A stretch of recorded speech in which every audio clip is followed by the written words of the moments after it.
Olá! Hoje estamos aqui para falar novamente de Covid-19. Houve alterações às normas da Direção-Geral da Saúde relativamente a quem tem de estar em isolamento, quer por ter estado em contacto, quer por estar doente, nesse caso a duração desse isolamento, e por isso pedi ajuda a duas colegas, a Clara Ferreira, de Ribeira de Pena, e a Sílvia Fernandes, aqui de Chaves, para me ajudarem a apresentar aquilo que são as novas regras da Direção-Geral da Saúde. Obrigado por terem aceitado o convite. Obrigada a nós. Antes de falarmos propriamente das alterações, eu se calhar ia aproveitar para vos perguntar, talvez começasse por ti, como é que tem sido o vosso dia-a-dia nestes últimos 2 anos? Como é que têm gerido a pandemia? Os testemunhos que nos chegam coincidem numa palavra, que realmente os 2 últimos anos têm sido muito exigentes. Todos os dias somos abordados com questões, com dúvidas relacionadas direta ou indiretamente com a pandemia. E além disso, como disse, nos últimos meses têm surgido imensas alterações às normas que orientam as nossas decisões clínicas e isso exige também da nossa parte um acompanhamento contínuo, um estudo contínuo para poder prestar os melhores cuidados aos nossos utentes. Estas alterações são realmente essenciais, mas geram aqui períodos de confusão e isso faz com que os nossos utentes nos enviem imensos e-mails, imensos telefonemas todos os dias a exporem as suas preocupações, as suas dúvidas e, claro, nós tentamos responder o mais atempadamente possível e de forma mais clara. É natural as pessoas terem dúvidas, Exato. Não é? Mas qual é, da vossa experiência, a questão que mais vos colocam, ou com mais frequência? Essa é uma questão que realmente é um pouco difícil de responder. Porquê? Porque são inúmeras ainda as perguntas com que somos contactados todos os dias. Mas posso, por exemplo, mencionar uma questão que é muito frequente, que é testei positivo e agora como devo proceder? E essa é uma boa questão. O que é que vocês respondem a isso? Neste caso, eu diria que o mais importante e o primeiro passo a tomarmos é perguntar que teste é que foi feito. Porquê? Porque muitas vezes as pessoas, aquilo que fizeram foi um autoteste em casa e este teste não entra na nossa plataforma de casos. Portanto, aquilo que nós indicamos às pessoas é que devem então fazer uma confirmação deste teste, dirigindo-se a uma farmácia ou um laboratório onde fazem testes que são feitos mesmo por profissionais e aí sim, o seu caso estando positivo com este teste rápido será inserido na nossa base de dados e depois a pessoa deve aguardar pelo resultado em isolamento e em casa até receber uma mensagem que geralmente chegará num prazo de 24 horas. Em relação a esta questão, permita-me fazer um pequeno parênteses, porque há uma questão importante, que é a necessidade das pessoas verificarem qual é o número que têm associado na sua ficha de utente. Isto porque contactos de telefone fixos ou então números de telefones que sejam estrangeiros não vão ter a possibilidade de receber esta mensagem. E então eu deixo aqui um apelo para que os utentes tenham este cuidado, que é de deixar um número de telemóvel ativo e que seja um número de um telemóvel ao qual estejam então atentos para verificar se recebem esta mensagem nas 24 horas. Se no período de 24 horas não tiverem sido então contactados recebendo esta mensagem, devem então entrar em contato com o médico de família ou com a nossa linha de saúde 24. Deixo ainda a ressalva de que a nossa linha pode estar com um tempo de atendimento um pouco mais demorado, devido ao número mais elevado também de chamadas, mas deixo uma mensagem de tranquilização às pessoas, uma vez que devem manter-se em linha até serem atendidos. Nos casos mais graves da doença, portanto que tenham mesmo sintomas, nesse caso nós não dizemos às pessoas para esperarem estas 24 horas até contactarem a linha de saúde 24 ou os nossos serviços. O que dizemos neste caso é que pessoas com sintomas mais graves ou então que pertençam a grupos de risco, como por exemplo doentes com doenças que façam, por exemplo, com que estejam imunodeprimidos, devem então entrar em contacto com a linha de saúde 24 para que a sua situação de saúde seja avaliada e possam então receber o devido encaminhamento face ao seu estado de saúde. Peço desculpa, só salientar que realmente nos casos graves deve acontecer isso, mas ultimamente o que temos verificado é que a maioria dos casos que são notificados são mesmo casos de sintomas muito ligeiros ou mesmo pessoas assintomáticas que apenas necessitam de ficar em casa, então os 7 dias de isolamento, sendo o primeiro dia de isolamento o dia do teste positivo ou o dia do início de sintomas, em autovigilância, sem necessidade de acompanhamento do médico de família, como acontecia até agora. É claro que se houver algum caso grave, se houver uma pioria dos sintomas que exija cuidados urgentes, emergentes, então podem também dirigir-se a um serviço de urgência ou contactar o 112. Essa diferença é muito importante naquilo que nós estamos a querer dizer sobre a atualização das normas, porque precisamente revela uma mudança na abordagem. Até agora, todas as pessoas com diagnóstico de Covid-19 iam ser contactadas pelo médico de família, independentemente da gravidade da sua doença. E neste momento aquilo que nós estamos a fazer é caminhar para uma abordagem mais clínica, que é aquilo que se faz com todas as outras doenças. E, portanto, há pessoas que, mesmo estando doentes com Covid, não precisam de apoio médico e essas pessoas não serão contactadas pelo médico de família. E, se calhar, esta é uma mensagem que é importante que fique junto da população para que também não gere insegurança e não gere depois o contrário, que é as pessoas acabarem por se sentir abandonadas e telefonarem e entupirem os serviços e a capacidade de resposta que está a ser reservada para as pessoas que, efetivamente, pelo curso que a doença toma, no seu caso, precisam desse apoio. Uma outra mudança também tem que ver com a automatização do processo e aqui entra a SMS de que tu falaste.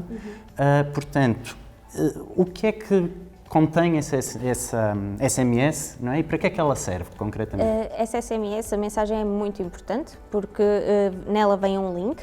As pessoas acedem a esse link, têm acesso a um formulário que devem preencher. É a partir desse formulário que é emitida a declaração de isolamento e é também nesse formulário que devem inserir os seus coabitantes, as informações dos coabitantes, e eles irão receber depois outra mensagem com códigos para a realização dos testes respectivos.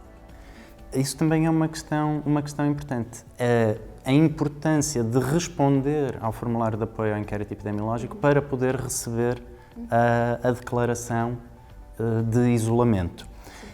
E essa declaração de isolamento serve para quê? Qual é a utilidade dessa declaração? Esta é uma questão muito pertinente, até porque muitas vezes as pessoas perguntam-nos se precisam de baixa para ir trabalhar, se é preciso uma nova declaração. E então, o que é importante transmitir neste momento é exatamente isso. Preenchendo o formulário, é emitida uma declaração de isolamento provisória, é assim que se designa, e, portanto, isto vem substituir a designada baixa e passa a justificar as faltas ao trabalho. Esta declaração de isolamento provisória tem a designação de provisória apenas porque, findos os 7 dias a que correspondem a esta declaração, que foi emitida de forma automática, pode haver necessidade ou uma avaliação pelo médico de família, no caso de ainda haverem sintomas, e, portanto, haver um prolongamento, mas apenas se a pessoa apresentar sintomas depois destes tais 7 dias. E isso, se calhar, para clarificar, esta declaração, do ponto de vista legal e do ponto de vista da justificação das faltas ao trabalho, etc., funciona como uma baixa. Ou seja, o patrão não pode exigir uma baixa. Não. Se a pessoa estiver em regime de trabalho presencial, de facto, a declaração de isolamento provisório é a baixa. Entrega isso e de forma legal, é baixa. Há uma exceção nas pessoas que estão em regime de teletrabalho, se devido à doença não se sentirem capazes de desempenhar as suas funções, então aí sim devem contactar o médico de família para ele avaliar a necessidade de emitir baixa ou não. E só aí é que se põe a possibilidade de ser necessária a baixa. Pronto, então, Sobre os doentes, se calhar acho que são estas as grandes alterações e a mensagem que importa passar, mas vamos falar da outra parte, porque a Covid-19, no fundo, a gestão da Covid-19 divide-se em duas partes. Uma parte tem que ver com a gestão da doença em si, não é? E o que é que nós vamos fazer às pessoas que adoecem, que foi o que estivemos a falar até agora, mas tem também que ver com a gestão da propagação da doença, e para isso é muito importante o isolamento dos contactos e a testagem dos contactos, não é? E, portanto, todas as pessoas que estão em contacto com um caso confirmado de Covid-19 têm de realizar teste. Certo, certo. É mesmo isso.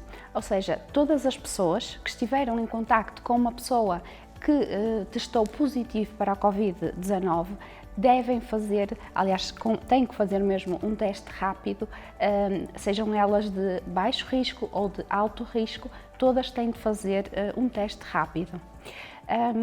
Depois, há uma questão importante que poderíamos aqui abordar, que é as novas diretrizes vieram indicar-nos uma mudança em termos dos grupos considerados de alto risco e que neste momento passam a ser quase exclusivamente os coabitantes das pessoas que são então detectadas com Covid-19 e que, entenda-se, não tenham a terceira dose, ou seja, a dose de reforço da Covid-19. Nestes casos, estas pessoas devem fazer então um teste rápido até ao terceiro dia após o contacto com a pessoa infectada com Covid-19. Se testar positivo, deve efetivamente ficar em isolamento durante 7 dias e ao 7º dia deve repetir novamente o teste. Por seu lado, se tivermos coabitantes que já tenham feito a terceira dose da vacina Covid ou então a chamada dose de reforço, neste caso é aí que foi introduzida uma grande mudança, porque estas pessoas já não lhes é exigido o isolamento, mas obviamente nós recomendamos que haja uma restrição nos contactos, ou seja, que estes sejam reduzidos ao máximo. Portanto, a partir depois do 8º dia é que a pessoa, digamos, tem alta e a partir daí pode levar a sua vida como fazia até então normalmente, indo trabalhar e cumprindo as normas já emanadas pela Direção-Geral de Saúde, lavar as mãos, o isolamento social, o uso da máscara. Isto são tudo coisas que continuamos a reforçar porque são, e já se provou, serem de extrema importância. Naturalmente. Portanto, temos aqui uma outra mudança na nossa abordagem que também é muito importante. Até agora, se calhar, a abordagem estava mais focada no isolamento dos contactos e secundariamente na testagem. Neste momento, a abordagem principal é a testagem e realmente só vamos colocar em isolamento aqueles contactos de elevada proximidade e que não tenham dose de reforço da vacina. Isto tem que ver com uma questão simples, que é a quantidade de pessoas que nós podemos pôr em isolamento e manter um país funcionante. E, portanto, com o número de casos a crescer como tem crescido, pura e simplesmente nós não podemos mandar toda a gente para casa. É tão simples quanto isso e não há volta a dar aos números.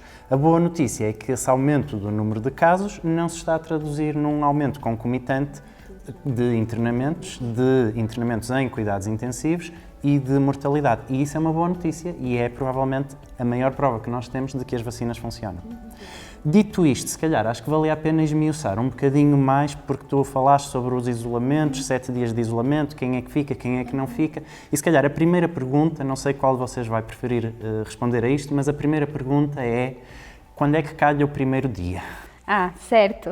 O primeiro dia conta-se de uma de duas maneiras. Ou a pessoa começou com sintomas e é a partir daí que contamos o primeiro dia, ou então temos uma pessoa sem sintomas, mas que teve um contacto positivo, com alguém que estava positivo, ou calhou de fazer um teste rápido e verificou que era positivo e, portanto, apesar de não ter sintomas, tem um teste a dizer que testou positivo para Covid. E, portanto, passa a ser esse o primeiro dia em que passamos a contar os dias de isolamento. Mas esse dia já conta. Esse dia já conta. Isso é muito importante. Esse dia já conta. E eu até podemos pegar aqui num exemplo, por exemplo, se hoje é dia 1 e eu, portanto, ou iniciei hoje sintomas ou tenho um teste positivo, portanto, começo a contar... Ou contactaste com uma pessoa positiva. Exatamente. começo a contar a partir de hoje. Hoje é dia 1, portanto, significa que até ao dia 7 eu tenho de ficar em isolamento inclusive.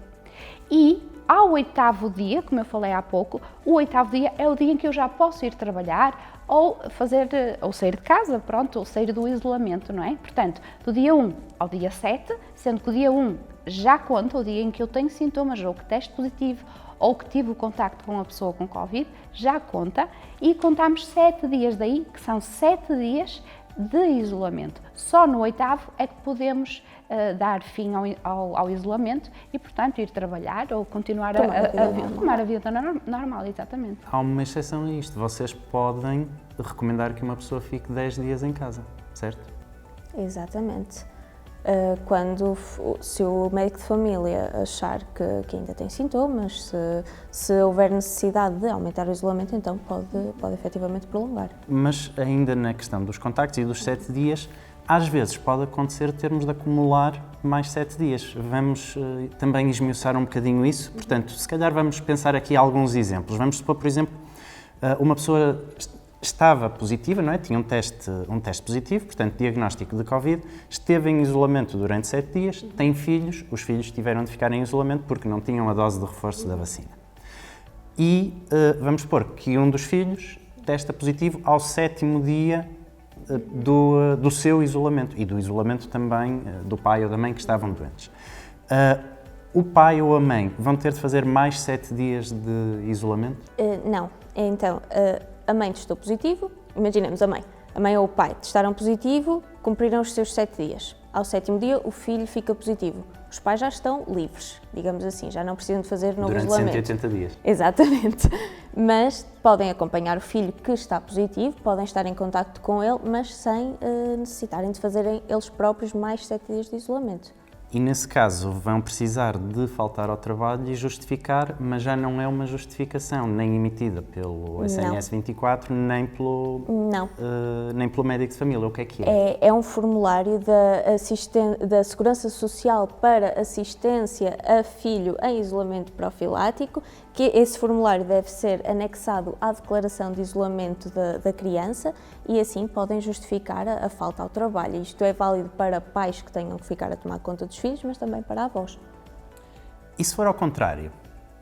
Ou seja, se for o filho que teve o primeiro teste positivo, na escola ou noutra situação qualquer, ficou em casa e o pai ou a mãe ficaram com ele e ao fim de 7 dias o filho já pode sair, não é? O pai ou a mãe fazem o teste e dá negativo. Também podem sair? Não, aí tem que fazer o isolamento, porque tiveram o último contacto com uma pessoa que estava positiva naquele 7º dia, e então tem que fazer os 7 dias que lhes correspondem. Bom, mas isso levanta um problema, que é se o filho já pode sair e o pai tem de fazer, ou a mãe tem de fazer 7 dias de isolamento, quem é que leva o miúdo à escola? Pois, essa é uma questão complicada que realmente nos colocam muitas vezes. Efetivamente, a criança pode sair de casa e os pais não, têm que ficar em isolamento. Efetivamente, o pai e a mãe, se estiverem em isolamento, não podem ser eles a levar a criança à escola. Podem, dentro da comunidade, dentro da família, dentro de amigos, vizinhos, tentar gerir de forma a que seja outra pessoa a levar a criança à escola. Os pais não podem ser eles mesmos a levar. Sim, senhor. Muito obrigado pela vossa colaboração. Acho que foi bastante elucidativo para as pessoas lá em casa. Assim, despeço-me e encontramo-nos brevemente.